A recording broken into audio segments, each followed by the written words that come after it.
পবিত্র জন্মাষ্টমী ব্রত পালন করবেন কিভাবে?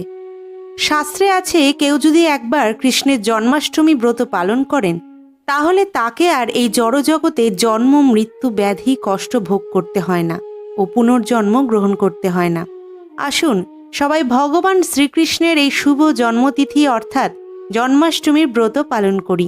জেনে নেওয়া যাক কিভাবে জন্মাষ্টমী ব্রত পালন করবেন। জন্মাষ্টমীর আগের দিন নিরামিষ অন্ন খেয়ে সংযম পালন করতে হবে এবং রাত 12টার মধ্যে খেয়ে নিতে হবে। ঘুমানোর আগে অবশ্যই ভালো করে মুখ ধুয়ে তারপর ঘুমোতে হবে। জন্মাষ্টমীর দিন সকাল থেকে মধ্যরাত্রি পর্যন্ত উপবাস এবং জাগরণ।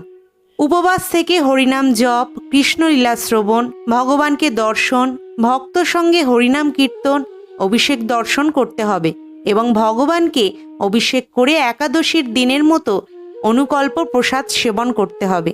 তবে যাদের উপবাস পালনে সমস্যা, অসুস্থ, তারা অবশ্যই দুপুর 12টার পরে কৃষ্ণের কাছে ক্ষমা চেয়ে একটু দুধ বা ফল খেতে পারেন।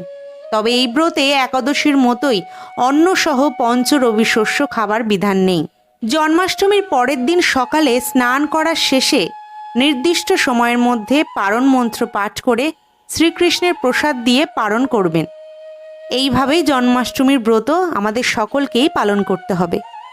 হরে কৃষ্ণ।